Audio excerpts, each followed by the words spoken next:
400 deyapsiz, oxirga o'tamiz. 5400, 5400 ga baland. Motorlarga javob deb aytibdilar. Necha pulga qo'yamiz? 63 millionga berilmagan aka. Hozir qo'shilsa 4900 ga qo'yamiz. O'lsani malamijar qilmadi. Bering.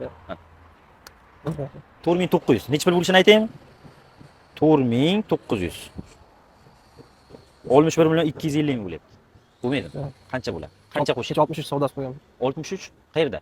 Bozorga olib chiqqan, bozorda. Bozorda bo'ldimi? Mani videolarim qanchadan beri kuzatasiz? Anchadan beri kuzatasiz. Anchadan beri kuzatasiz. Ammo bozordan arzon qo'yaman deyman. Qanday endi? Shunday. Bozorda bo'lgan narx qo'ymaymiz. Endi to'g'ri kelib qolsa, narx-navosiga o'sha reklama qilib keldik. Necha pul? Oxiri beriladigan joy. 63 ga hozir qo'shilsa beraveramiz. O'sha bozorda bermagan ekansiz 63 ga, mayli 63 qo'yib bering. Raz sotishingiz kerakmi? Bering. Yaxshi narx bo'ldi. Yaxshi narx. Mana shu bizning narximiz emas, minuvchining narxi bo'lgan. 63. Barakami? Mana. 63 million so'mga baraka qildik. 2016-yil to'rtta 15 lik balon taqilgan ekan, ikkita joyda pitno kraskasi bor ekan, mashina yonib turibdi, mashinada holati zo'r turibdi. Narxi 63 million bo'ldi. Aka, klient ko'payib ketib qolsa, narxni o'zgartirmaysiz, barakamiz 63 millionga bo'ldi. O'zlarining raqamlari bilan qo'yib beramiz.